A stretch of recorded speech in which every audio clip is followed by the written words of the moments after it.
अस्सलाम वालेकुम रहमतुल्लाहि व बरकातुहू। इत्तेहाद न्यूज़ में आप सभी का खैर मकदम है। एक बार फिर जिहाद लफ्ज़ को लेकर चर्चा जारी है। लफ्ज़ जिहाद एक अरबी लफ्ज़ है जिसकी चर्चा फिर से भारत के साथ दुनिया भर में हो रही है। इससे पहले भी हमने कहा है कि मैं कोई मजहबी रहनुमा नहीं हूँ, लेकिन जिहाद को जिस तरह से बदनाम करके हर उस बुरे काम से जोड़ा जा रहा है जिसका इस्लाम से कोई ताल्लुक़ नहीं। कुछ दीनी या सियासी रहनुमाओं ने भी इस लफ्ज़ की सही वजाहत नहीं की। ऐसा भी कहा जाता है जिसकी वजह से लफ्ज़ जिहाद का जिक्र करने से खुद कुछ मौलवी भी बचते हुए देखने को मिलता है। खैर, जितना भी आप अपने आप को बचाने की कोशिश करो, आपके सामने हालात तो ज़रूर आएंगे। अब भारत में शरबत जिहाद का राग बाबा रामदेव ने छेड़ा है। बहुत सारे लोग इसे बाबा हरामदेव भी कहते हैं। खैर, अब इस जिहाद लफ्ज़ को अपने शरबत की फ़रोख्त करने के लिए इस्तेमाल करना पड़ रहा है। भारत में जब से मोदी हुकूमत आई है, एक बड़े तबके की रोजी रोटी ही मुसलमानों के ज़रिए से चल रही है। तभी तो मुसलमान का नाम सुबह शाम लिया जाता है। मुस्लिम इबादतगाहों, मुसलमानों की इबादत के तरीक़ों पर तक सवाल उठाया जाता है। अजान की आवाज़ तक इन्हें अच्छी नहीं लगती।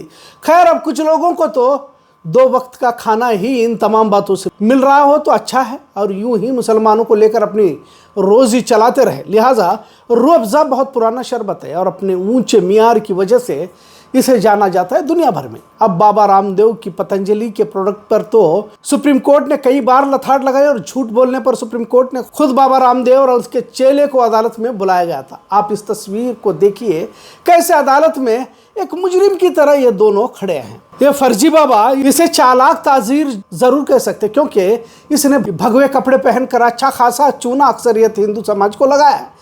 फिर भी बात समझ में नहीं आती, वो अपनी जगह पर। अब पतंजलि के प्रोडक्ट पर मियारी न होने की बात सामने आई हुई है, पर भगवान लिबास पहनकर लोगों को झूठी कहानियां बताकर अपना प्रोडक्ट बेखौफ बेचता रहता है, और अब अमीर लोगों में इसका शुमार हो चुका है। खैर, अब शरबत ऊंचे मियार पर बेच नहीं सकता, तो अब इसे हिंदू मुस्लिम करके बेचने का तरीका इसने निकाला है। पहले आप इस वीडियो को देखिए, इसमें आप इस बाबा को क्या कहते हुए देखा।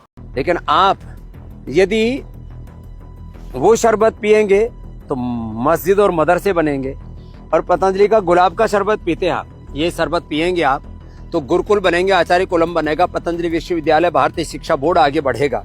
इसलिए मैं कहता हूँ, ये शरबत जिहाद भी, जैसे लव जिहाद, वोट जिहाद चल रहा है ना, ऐसे शरबत जिहाद भी चल रहा है। ये कहते हुए देखा जा रहा है कि अगर आप रूह अफ़ज़ा खरीदेंगे तो मस्जिद मदरसे तामीर करने में पैसा लगेगा, और अगर बाबा का गुलाब शरबत पिएंगे तो गुरुकुल बनेंगे, पतंजलि विश्वविद्यालय बनेगा, और भी बातें कही। और कहा कि शरबत जिहाद जैसे लफ्ज़ इसने इस्तेमाल किए। मतलब अपने शरबत को बेचने के लिए इस घटिया इंसान ने हिंदू मुस्लिम का खेल खेलना शुरू किया हुआ है। बात महज इतनी नहीं, क्योंकि जिहाद लफ्ज़ को गलत तरीके से पेश किया जाता है, और मुस्लिम दीनी रहनुमाओं ने कभी मस्जिदों में जिहाद पर हकीकत को बयान करना तो दूर, उनको सही से जवाब भी नहीं दिया जो ये मुखालिफ बात करते। लिहाजा जिहाद एक जुर्म बनता गया जिसे गलत कामों से जोड़कर पेश किया जाता रहा। लव जिहाद, लैंड जिहाद, यूपीएससी जिहाद, मज़ार जिहाद, थूक जिहाद, पता नहीं क्या क्या कहकर आगे जिहाद को जोड़ दिया जाता है, जबकि जिहाद एक बहुत ही मुक़द्दस लफ्ज़ है। कुरान ने इसे जुल्म के ख़िलाफ़, अपने नफ्स के ख़िलाफ़, और जहाँ भी जालिम बादशाह के ख़िलाफ़, जालिम हुक्मरानों के ख़िलाफ़ आवाज़ उठाने को कहा है।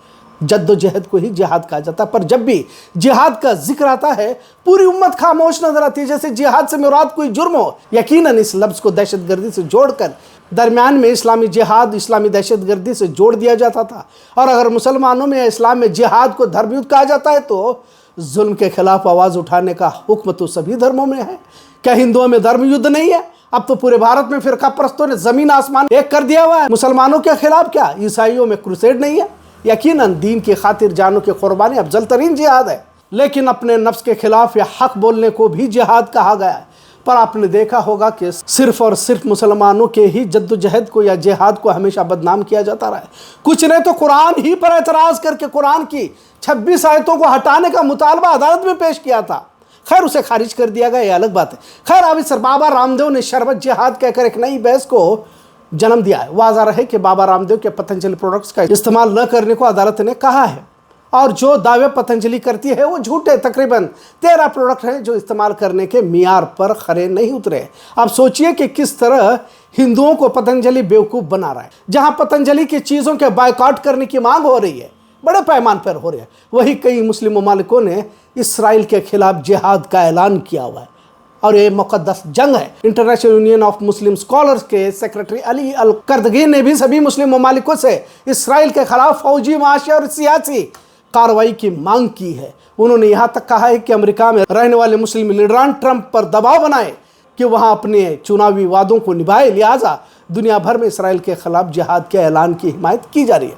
इत्तला के मुताबिक 40,000 हमास के लड़ाकू और लाखों हिजबुल्लाह लड़ाकू इसराइल पर हमला करने के लिए तैयार हैं। यह भी कहा गया कि बजाय उमरा जाने के मुसलमान फलस्तीन के मजलूमों की मदद करें, खासकर भारत के मुसलमान कम से कम इसराइल की चीज़ों का इस्तेमाल न करें, क्योंकि जब जिहाद का ऐलान होता है तो इसमें शरीक न हो सके तो इसराइली चीज़ों का तो आखिरी दर्जे में बाइकआउट किया जा सकता है। इसराइल के खिलाफ जंग के ऐलान के बाद इसराइली चीज़ों का इस्तेमाल करना गोया हराम करार दिया जाता है।